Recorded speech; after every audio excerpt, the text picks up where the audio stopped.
Hello guys, we welcome you back at WebPromo SEOday conference. And our next speaker is Miles Scudamore from Promodo, who will tell us the story how a hacked site can kill your traffic. Miles, you have the floor. Hi there, everyone, and thank you very much for attending today. What I want to do is certainly have a conversation about something a little bit different in regards to how a hacked website can actually kill your traffic. It's a very different topic itself, and what I'll do is I'm just going to quickly share the details with you.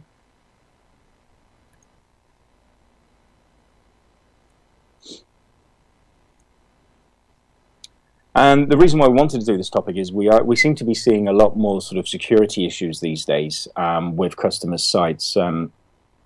And the best way to actually explain this and show you some of the details is actually going for a real-world scenario and actually use one of our customers as a template and a base to give you some information and pass on.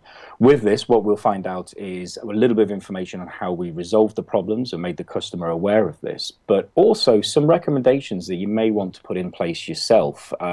Some simple, but also, of course, some areas you may have forgotten about completely altogether.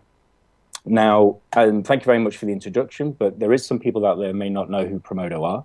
And as mentioned, my name is Miles from the UK office itself. And what we are actually a global digital marketing company. And what we like to cover is also all options of search engine optimization services, strategic planning, pay-per-click solutions, as well as social media support as well. And we're very fortunate to say that we've got a very passionate team within Promodo, and we like to work with all different types of campaigns, from small businesses through all the way through to corporate and also enterprise level campaigns around the globe. What I did want to do is actually just go into some details about, first of all, who our customer was, without naming any names, of course. And the first thing we would do is this company was actually based in UAE. And this wasn't a startup business. This wasn't something that a company had started up just a couple of years ago. This is actually a business that was actually established in 1998 and actually had a website very well established over a number of years selling e-commerce products. These products were actually high-end electrical goods, but also some very, very high-end gadget products. So they were very, very popular in the UAE and also around the globe as well. Now, as you can see from some of the indicators here, they currently had a page rank of 3, for example, but between their social media, they also had some very good indicators. They actually had followers combined of over 350,000, which was actually a very useful database for them to use. Also, looking at their backlinks and referral domains, you can actually have a very good idea that this wasn't just a small business that we were dealing with at the time. Now, when the customer came to actually approach us, we could actually see some of their traffic. And what happened was, when they actually shared this data with us, one of the major concerns they came to us was, over the years, they've not really had any considerable growth at all. But when in September, for example, as you can see in the graph here, suddenly traffic started to actually dive quite quickly. Now, this got to the point where it was almost grinding to a halt completely. And you can actually see where the traffic started to build back up again, where we actually were working with the client and advised them in the right manner. Now, other indicators that they made them approach us was their customers, as well as themselves, were actually reporting very slow site speeds. And this was, of course, one major concern for us. As you'll be able to see down the bottom there, the load speeds, as an example, gives you just an idea of what type of problems there were. So the solution for us, what we want to do is, first of all, actually gain access to some of their analytics account and, of course, their search console. Now, the first thing that we actually looked at, and as you can see in this table here, is actually we gained access and searched as using the feature as fetch as Google. And the first thing that flagged up for us, and which we've highlighted in red here, was actually someone that actually manually entered additional pages within the index. The route, by the way, was absolutely fine. There was no problems at all with the site itself, but this was manually entered. And of course, first of all, that was a very, very clear indicator that something was very wrong with the site itself. Looking at some of the page examples that we had was actually one of these, and as you can see, this has got nothing at all related to any high-end gadgets or even high-end electrical goods. This is damn sunglasses, which has got nothing relevant to the client at all. We, of course, approached the customer on this point and actually found out that this was nothing to do with them or their staff, or nobody had in-house actually implemented any of these problems. So what we did was we dived even further into this, and we actually started noticing very quickly, of course, that redirects were also manually implemented. And what we did was we actually came back to the client itself and actually started to raise their concerns that the site had either been falsely information has been entered into their site, or somebody who, of course, maybe in-house with their team members or outside of the building who had access to the login details for their site and, of course, all important analytical data and so on. Well, the other side of things is it was actually potentially hacked. And, of course, reporting to the customer about these redirects that were in place, we even found one of these pages, which, as you can see, was actually on the left-hand side, was actually implemented a redirect, and the page was absolutely nothing, again, related to the content. So what we did was we spoke to the client in great detail, and what they did was they actually came up to the point where they said, look, there must have been something that's hacked into our account, and got their IT team involved. Now, one thing that we flagged, of course, up straight away was this potential problem, but actually Google, 16 days later, after we got involved, flagged up that there was a malware problem on their site. So it's worth making sure that you're keeping up to date with any sort of notifications, any messages, or any potential problems that are on your website.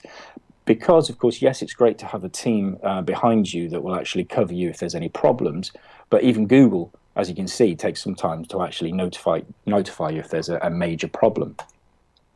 Now, with a summary of these results that we found after our website had been hacked, there ended up actually being two types of websites. One that the visitors could see, which you can see on the left-hand side of this picture, which visually looked okay. There wasn't anything major problem with it at all, apart from, of course, slow loading speeds, which customers were complaining about.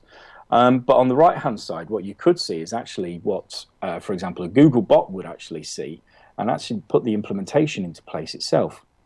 We actually found that there was a number of redirects that were already in place, and this actually, on top of that, caused the slow speeds for the website itself. So we actually covered quite a number of areas just from this one problem of actually having the website hacked and these 301 redirects in place. In addition to that, again, referring back to the picture there, we actually also found that they, with the site being hacked, we found around about 30 H1 headings as a file, as a size 0.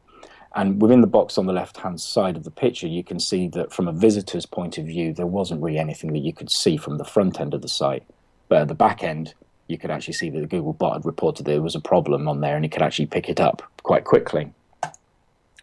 With that in mind, with us, of course, saying a customer that malicious workings has been working on the site itself, we actually asked them to cover security problems and speaking to their IT teams to make sure that covering simple areas of security was actually put into place.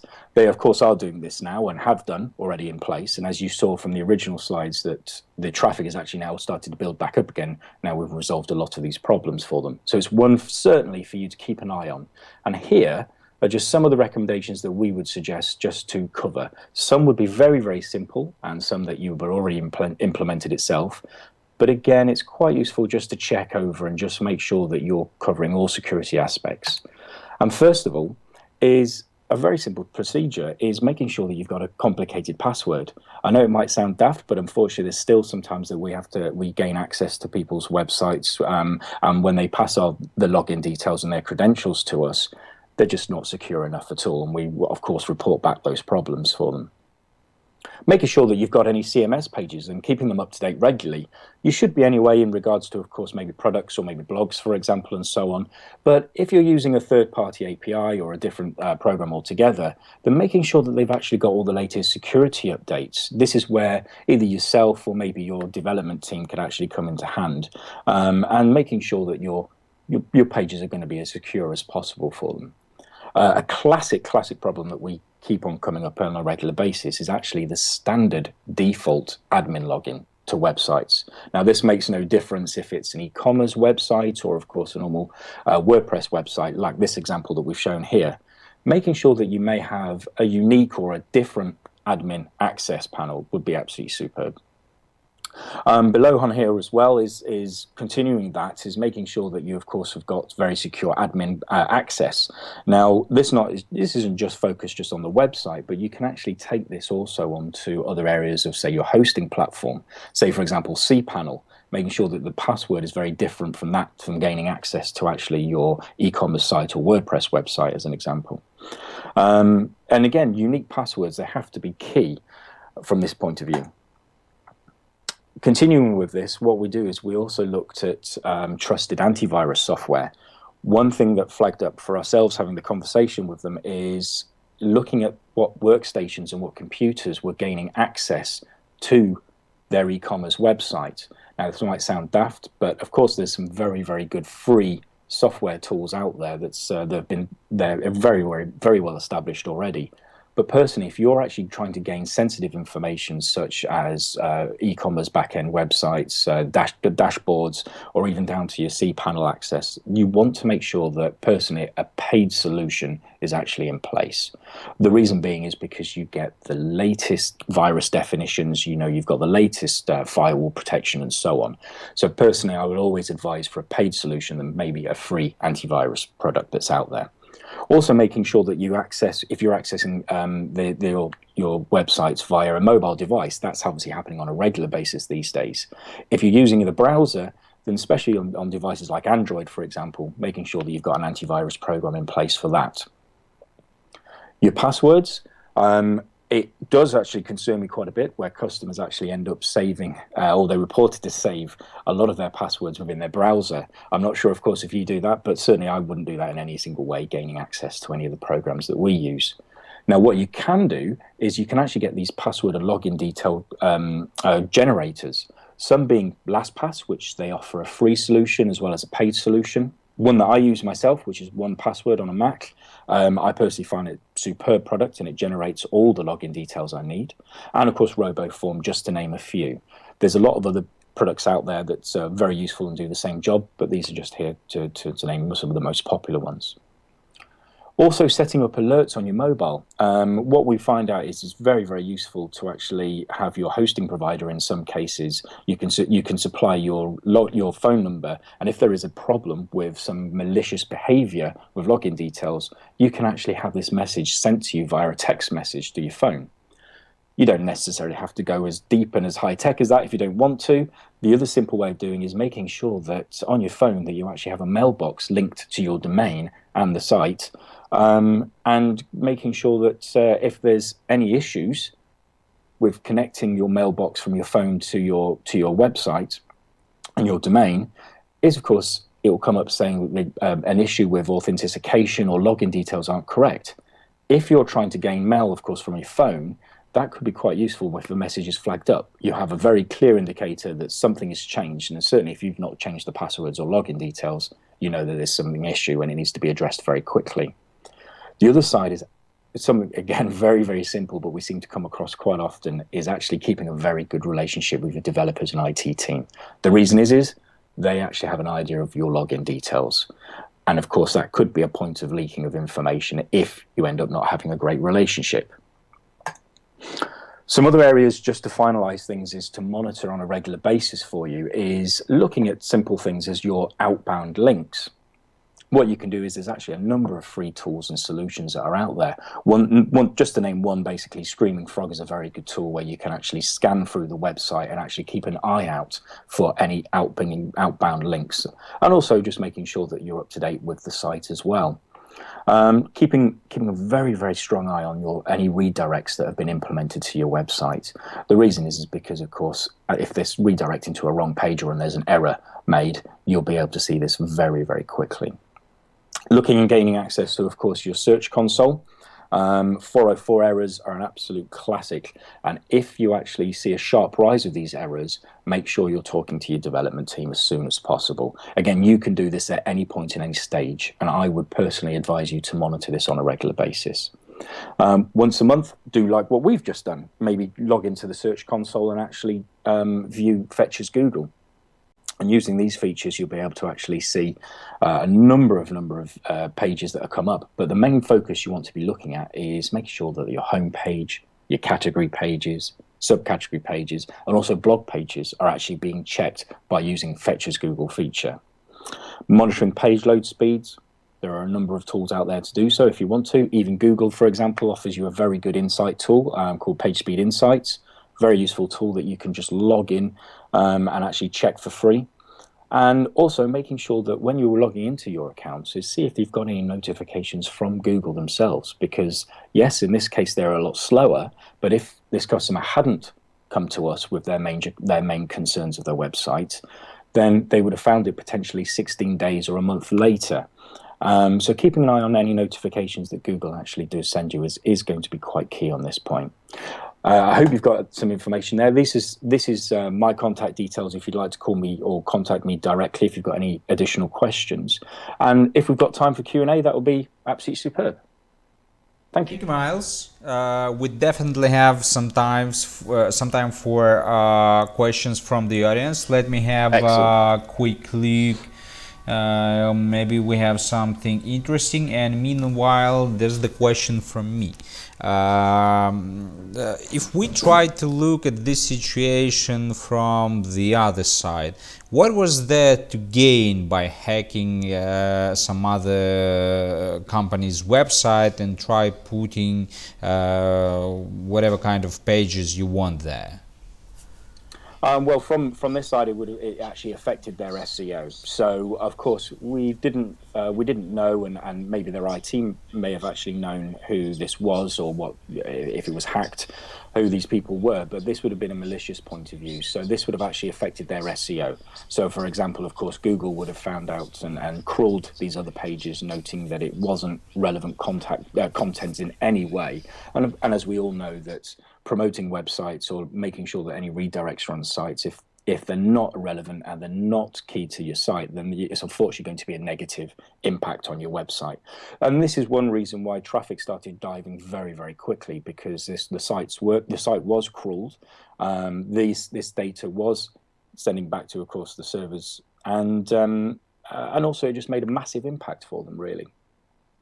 Okay, thank you. The question from the audience, you've clearly scared people up a bit. It's not there to be scared. It's just it's some things that we come across on a regular basis.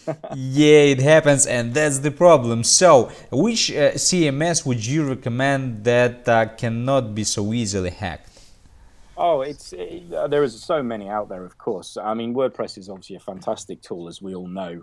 And personally, yes, you've got to use them. All I would actually ever say, to be honest, is just making sure that you have got, and this is speaking to your developers or yourselves, making sure that any patches are, of course, up to date, but making sure that you've got the most reliable version of this. As we all know, these software vendors actually do send out, of course, updates and patches. Not all of them are as secure as we'd like them to be, or more importantly, reliable.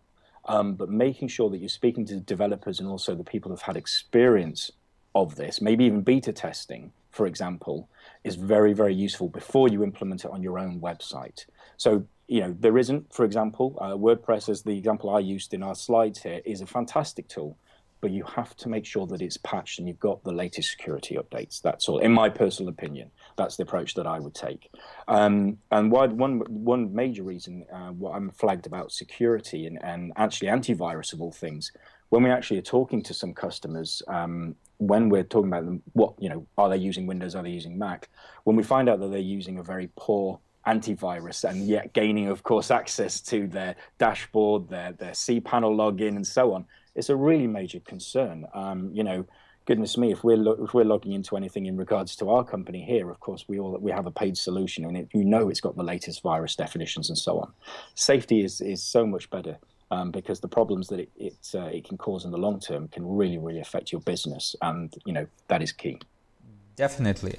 Another question, when you were telling about the means how you detect such problem with the hacked website, you've said that you can notice a number of pages appearing in the Google index, letters from Google, and so on and so forth. But if those pages appeared on the website, they definitely drive some traffic. Is it possible to notice that there's some some wrong with your website, like using Google Analytics tools or any other analytics tools, that some just wrong traffic to wrong pages comes to your website? Yeah, I think I got that. Sorry, you broke up a little bit. But yeah, certainly. I mean, there's a lot of tools out there, of course, that can give you indicators that something is not particularly going well. In my personal opinion, using the feature, of course, within Google Search Console is the best, really, because it crawls through your site, and you can see, as we did, these manually entered pages. And it is a case of actually going through them. I know it sounds quite long-winded and a long time to take, but it's well worth your time, because we found these very quickly. The customer and their team didn't think about this. We actually spotted these errors quite promptly, and of course it cued us to actually look even deeper into the website. And through this, we suddenly found, yes, there were pages implemented manually. There were even 301 redirects that were put into manually. So personally, the tool that I would advise you to use is certainly going via the Search Console. But yes, you can obviously check when in analytics, and also other tools that are there which may flag up concerns. But the best route to take is go for the Search Console, in my opinion. And the last question about the situation when you, for example, website is hacked, you see the problem that you lose your SEO rankings. What is your point on the future of such situation? Does Google tries to monitor such situations more heavily and try to exclude those sites from search results? What is going to happen? How serious the damage to your website can be? Well, only obviously Google has the answers to this in the future. I wish I could hold those cards, because I'd be a very wealthy man, I'm sure, if I if I knew the answers of Google. No, it's just precautions that you have to put into place. I don't think Google will ever have the perfect situation and have it completely resolved for you, and tell you these instantly that there's problems on the website.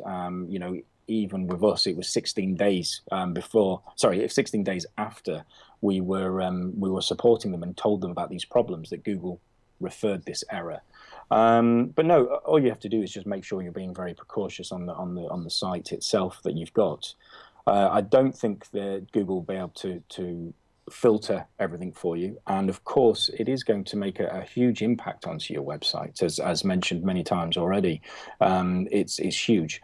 And again, it's something that we are seeing on a regular basis now. It does seem to be coming, and this company was actually incredibly well established. This wasn't a business startup. It wasn't something that had been established for just a couple of years. These guys were very well established in the e-commerce and business.